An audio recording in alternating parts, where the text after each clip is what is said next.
Katt Williams has just revealed Epstein's connections within Hollywood, and the elites are panicking. Epstein's Black Book contained details about some of the biggest names in the industry. Once those names are exposed, the foundation of the entertainment world could begin to crumble. I infiltrate the Illuminati, find out what the fuck they got going on, get the information, run back to y'all, tell y'all everything I know. That's my motherfucking job. But I don't know how many more times I'm gonna be able to sneak in there. Thanks to Shannon Sharp and 90 million views, I can't sneak very often. So while I was in there this last time, knowing that my last report might be my last report, I went in there and I got information for everybody. Look at my white friends. Us too? That's right, white secrets. Almost a year before Diddy's arrest, Katt Williams revealed that he had been collecting information on elites within Hollywood and the music industry for decades. He claimed he had been paying for secrets and was ready to expose them. 6 months after this announcement, the FBI raided Diddy's mansion in Miami, where drugs and 1,000 bottles of baby oil were reportedly found. Since then, Katt has described how Hollywood operates, alleging that contracts, threats, and promises of money are used to control young actors and celebrities. He also recalled being offered access to female stars in exchange for his cooperation. Katt said no to Harvey Weinstein, and suddenly his entire life came crashing down. The industry realized it could not control him. According to Katt, they then tried to end his career and even take his children away from him. He was charged 17 separate times but was never convicted of anything. Despite maintaining his innocence, his children were still taken from him. The timing of all this, happening right after he refused Harvey Weinstein, was shocking. It was only years later that Katt said he truly understood what had happened.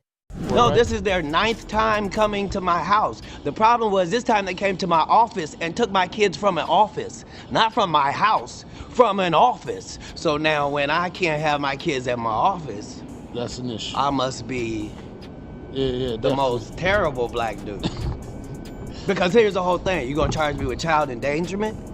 After I adopted 7 children and had them for 14 years in this state? Really? You coming after my kids now? Because it was already a witch hunt. Now you want my babies? Yikes. Recently, Katt revealed what he believes was the real source of Harvey Weinstein's power, claiming it went beyond just his control over Hollywood. He alleged that Weinstein was connected to Epstein and used those connections to influence politicians, government officials, and even high-ranking police officers. Katt also claimed that celebrities who refused to participate in illegal activities were threatened. And in some cases, their deaths benefited studios financially by avoiding payouts and allowing others to profit from their work. For the type of ratings we need and attention to be on this thing. See, what I'm saying is, in business, nothing is coincidental, or you would be hearing who's losing money. In all of these situations, it's only the artist that's losing. Somebody makes big money. When these rappers get killed, not incidental. Somebody made $100 million and now don't have to talk to that artist or none of their crew, don't have to validate none of their contracts. Now only got to deal with the mama, only got to see her once a year, and it's over. And the money goes up and up and up. So they killed this $20 million guy, but they reaped $60 million in benefits. Wow. And they had some people from your city do it. Wow. I'm saying there's the good side and the bad side of these businesses, and but think about what you just think about what you just said. That's extremely thoughtful and powerful. Katt alleged that Harvey Weinstein and Epstein were working together to supply elites with young performers for Epstein's Island. He claimed he was one of the first people to expose Weinstein's connection to Epstein, doing so years before it became widely known. This is why those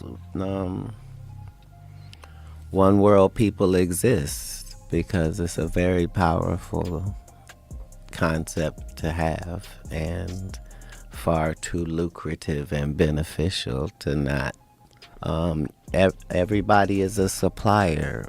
Epstein, Weinstein, like these guys knew what these extremists liked and provided it, and provided the way for you to to have $1 billion and not create a fantasy island type environment has not existed throughout history. Right. According to Katt, those who could expose powerful elites are being silenced. He claimed that Epstein had agreed to testify against his co-conspirators, but we all know how that ended. He also suggested that even now, anyone with information about these elites is at risk. One investigative journalist reported that FBI files indicated Epstein's top recruiter, Jean-Luc Brunel, had offered to expose the entire trafficking network in exchange for immunity. However, the DOJ allegedly ignored him to protect powerful figures, and he was later found dead in prison. This is an FBI file that says one of Epstein's, it says what appears to say BFs, best friends perhaps, Jean-Luc Brunel has, quote, helped get he is wanting to cooperate. And it goes on to discuss a plan for that and that he's hired a lawyer and how that would work. And so these are notes that date all the way back to a period where Brunel was believed to have considered cooperating. If you haven't heard of him, if you haven't followed this case as closely, he's one of the key officials because he held himself out as a kind of modeling scout. He did, and that's debated over whether he was actually an alleged sex trafficker, but that was one of the tools they would use. He went into businesses that had arrangements with Epstein. He was on the flights a lot. So his name was one of those that had been around before. So why are these elites now coming after Katt? According to him, he was present at many of these parties and witnessed everything firsthand. That is why they are allegedly afraid of him. They once believed Katt was one of them, but after his announcement last year, they now see him as a threat. He suggested it is only a matter of time before everything is exposed. Katt also claimed he saw celebrities boarding shuttle buses headed to Diddy's parties. He hinted that Will Smith knows more than he has revealed, while Eddie Murphy may be deliberately staying silent. To quickly answer your question and to not say anything that would infringe legally. Yeah, a lot of people indeed do ask that. Like, how do you know what goes on at the P. Diddy party if you weren't at the P. Diddy party? You know? Yeah, so one of the jokes that I discuss on the tour is the fact that they would have these parties in the Hollywood Hills, you know, and then they would have a parking lot where they would shuttle people up. So everybody would meet in this parking lot and they would send shuttles down to, you know, Diddy's parties. And so I wasn't ever invited to the parties, but I was invited to the parking lot because I knew the people that ran the shuttle service. You knew them too, as it turned out. But yeah, I would go to the parking lot and I would watch them all go up there. And, you know, they would be thinking I'm coming later. I would just be on the car having a grand old time, smoking and laughing and watching everybody who's going. And yeah, so you can't tell me what goes on because 5 hours later, I'm still in the parking lot when they come down. And, you know, just to see all them big time Hollywood men that I just watched go up there, they all come down off the shuttle and looking sad in the eyes, and all of them wearing Sean John and looking oily, and they all walk crazy like this, and their shoelaces were always untied. I don't know why. Their shoelaces were always untied. And then they would get in their car and they would drive off standing up, big boy. According to these claims, the elites are no longer trying to hide their influence. During a deposition, billionaire Lex Wexner allegedly confirmed that Jeffrey Epstein had connections to powerful financial families, including the Rothschilds. Shortly after, his lawyer reportedly intervened, warning him against giving extended answers. This moment has been interpreted by some as a sign of how tightly controlled such discussions can be. If even billionaires appear restricted in what they can say, it raises the question of who, if anyone, is truly beyond the reach of these powerful networks. Meanwhile, the perceived danger surrounding Katt Williams continues to grow as he speaks out against a system that critics say has historically silenced dissent. I've done personal work for the Rothschild family in France. Well, specifically, I talked to Ellie de Rothschild, and so I mentioned that earlier. So he represented their whole family, so there had been a whole bunch of people. I mean, most of them I never would have met, but I knew Ellie. He would say, like, I'm providing financial advice to the founders of Google. I'm providing financial advice to Jeff Bezos. Answer the question. 5 words, okay?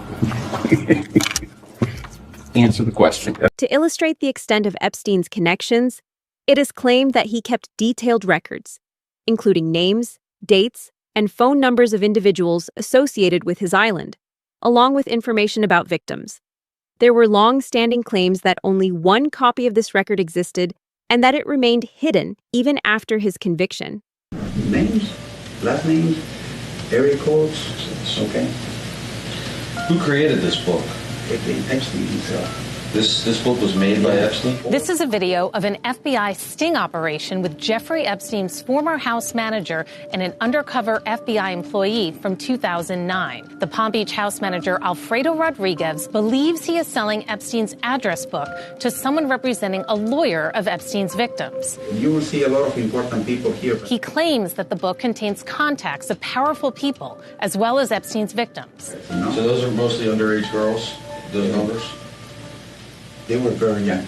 A source familiar with the case confirmed the video shows the sting operation, which court documents show happened 2 years after the FBI demanded that Rodriguez turn over any Epstein documents. Instead, court documents say he kept the address book and tried to sell it for $50,000. In the occasionally redacted 45-minute video of the meeting, Rodriguez implicates Ghislaine Maxwell, Epstein's close associate, who's now serving a 20-year sentence for sex trafficking of minors. Ghislaine Maxwell was his former companion, a very powerful lady from England. She would go to the former Eastern countries in Europe and find girls for Epstein. And I knew that because I went with my wife. Rodriguez also claims that Maxwell kept a computer database of girls, something he said he saw briefly once. What kind of pictures?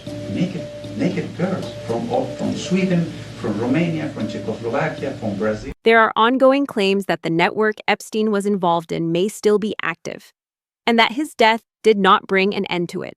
Investigative journalist Nick Bryant, who first published Epstein's Black Book in 2015, stated that he received information suggesting a successor could still be operating within elite circles.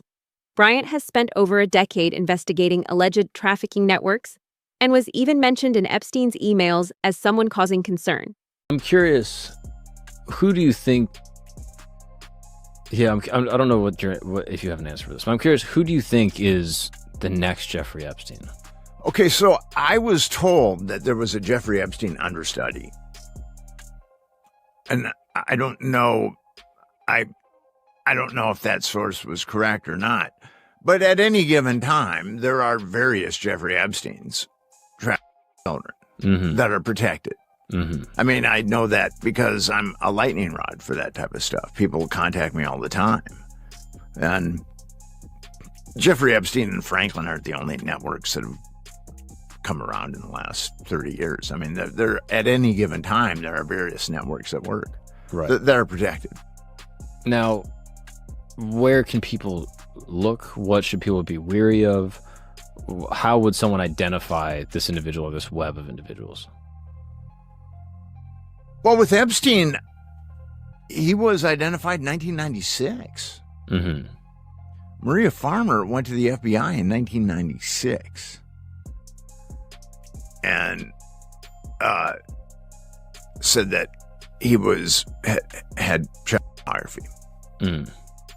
And so that was the first time that we know of where Epstein could have been stopped. Right. And it's still operated for 10 years. Pretty much with immunity. Well, actually, he operated until 2019. Fair. So, but with no legal recourse up until 2006. Yeah. Supporters of these theories have also pointed to the deaths of some accusers as suspicious. One widely discussed case is that of Virginia Giuffre, a prominent Epstein accuser. In April 2025, just weeks before the initial release of Epstein-related files, she died under circumstances that raised questions among observers. Prior to her death, she had reportedly been involved in a hit-and-run incident in which the driver was never identified. Although she survived the crash, she later died in what was officially described as a suicide. Shortly before her death, Virginia had publicly stated that she was not suicidal. In a message, she said she had informed both her therapist and her doctor of this, and urged that if anything happened to her, it should be investigated. She also expressed fear that powerful individuals wanted to silence her. Welcome back in Alive Now. I'm Austin Westfall. Breaking news coming in, some sad news to share. We're learning this from the New York Post, several other outlets reporting this as well. Virginia Giuffre, the most prominent victim of the late convicted pedophile Jeffrey Epstein, took her own life on Thursday. This is just weeks after she made headlines for saying that she had days to live after she claimed to have been hit by a bus. A statement given to NBC News was quoted as such from the 41-year-old's family. It says, "It's with utterly broken hearts that we announce that Virginia passed away last night at her farm in Western Australia. She lost her life to suicide after being a lifelong victim of sexual abuse and stalking." The New York Post says that Giuffre took legal action against billionaire financier Epstein in 2015, alleging that she was trafficked at age 16 after his ex-lover and convicted madam, Ghislaine Maxwell, recruited her from her job as a locker room attendant at President Trump's Mar-a-Lago resort. The mom of 3, according to the Post, also alleged that she was forced to have sex with disgraced Prince Andrew 3 times when she was 17, including at Epstein's Little St. James Island in New Mexico, and Little St. James Island in New Mexico, and in Maxwell's London home, where a notorious photo of her with King Charles' eldest brother was taken. The Post says the allegations became the biggest scandal to rock the royal family in a generation. Again, hearing of the sad news just within the past hour, Virginia Giuffre, the most prominent victim of late convicted pedophile Jeffrey Epstein, taking her own life on Thursday. It was announced on Friday, her death. As Katt Williams put it, nothing that happens in this industry is without a reason. According to him, someone is always benefiting from another person's suffering. Other names together. The police are out on stage. They've cut to commercial. You didn't see what happened. By the time they come out, people have been removed. It goes on. It's certain ways things are handled when it's not intentional. When things go smoothly, but they seem chaotic, that means there was forethought and a plan. Somebody, even if it looks like, yeah, Janet Jackson just had a wardrobe malfunction. Yeah, there's no such thing. Correct. I don't care who you blaming. I believe that. Somebody benefited. Yeah. So in all of these situations, there's a business involved and there's real money involved, and somebody's benefiting from this thing that looks like, oh, that just happened. Nah, no way. No way. It would be hard for a homeless guy to get into the Hollywood Bowl, let alone a homeless guy be able to rush the stage and actually. One person who seemed to understand this better than most was Dave Chappelle. He recognized how money can be used as a tool for control, and how Hollywood often relies on contracts to enforce its influence and trap individuals. Dave Chappelle was reportedly offered $100 million, but he turned it down. Oprah even asked him if he was crazy for refusing such an offer, but Dave explained that accepting the money would have meant giving up control over himself. After he declined, Oprah publicly mocked him. At the time, few people, aside from Katt Williams, appeared to understand his decision, but now some believe his actions make more sense. Comedian Dave Chappelle left tens of millions of dollars on the table when he walked away from his popular Comedy Central show. A lot of people wondered what the hell was he thinking, and that's a quote. Chappelle says or whether he was thinking. A lot of people ask that question. Chappelle says he had a crisis of conscience and stood up for his integrity as an artist. He explained to us how stepping out of the spotlight helped him avoid getting caught in a trap. It's so much bigger than money, though, Dave. It's so much bigger than money. Oh, no, it was bigger than money. But you know what? I watched one of these nature shows one time, and they were talking about how a bushman finds water when it's scarce. And they do what's called a salt trap. I didn't know this. Apparently, baboons love salt. Okay. So they put a lump of salt in a hole, and they wait for the baboon. The baboon comes, sticks his hand in the hole, grabs the salt makes his hand bigger, and he's trapped. He can't get his hand out. Now, if he's smart, all he does is let go of the salt. Baboon doesn't want to let go of the salt. Then the bushman just comes, takes the baboon, throws him in the cage, and gives him all the salt he wants. And then the baboon gets thirsty. The bushman lets him out the cage. The first place the baboon runs to is water. Bushman follows him, and they both drink to their fill. And in that analogy, I felt like the baboon. But I was smart enough to let go of the salt. Katt also spoke about how the industry allegedly tried to discredit Dave Chappelle for speaking out. According to him, they attempted to label him as unstable and portray him as a drug addict in order to damage his reputation. But Dave Chappelle was decapitated in front of us. And until we deal with that, until we deal with the fact that a devout Muslim who doesn't eat bacon was accused of being a kid, until we establish the fact that they said that he went to Africa to smoke when we know they don't have running water and food over there, when they don't have paved roads over there. You saying he flew past Chicago and Miami and LA and New York and Detroit. You saying he went past Cleveland and Fort Pierce, Florida, and he went past Okeechobee and Oakland. You say he went to another country where they're not eating? Right. You talking about somebody who has a wife and children, 5 children, and lives on a farm, doesn't live here in Hollywood. You saying you convinced people that person was an insane kid, and he hasn't been on movies and TV for 8 years? Is that correct?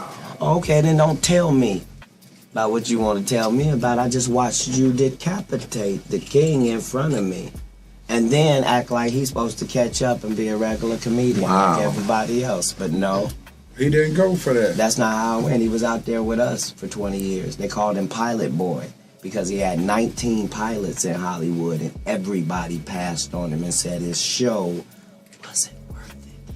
What do you think of Then when he made $500 million, they said even though his contract said he should get half of it, they said he made too much for the contract to be valid, so we'll offer you 10% of what you made. You mean he made $500 million and they offered him 50? Yes. And he said, what do you think my fans are gonna say when they find out you offered me 10% of what I made you? And they said, your fans will believe that you're a crazy crackhead by the time you get home. And my guy on the flight in LA, and by the time he got to Ohio, it was so. And 8 years later, he hasn't been in a movie and or television. Is just now trying to do his real comeback at Radio City Music. This raises an important question. Why hasn't anyone been able to stop Katt Williams? Is it because he is telling the truth, or because exposing such a system is bigger than any one individual? What do you think? Do you believe Katt is revealing something real, or is there more to the story? If you made it this far, don't forget to like, subscribe, and turn on notifications, because we will continue breaking down stories like this piece by piece. Trust me, this story is far from over.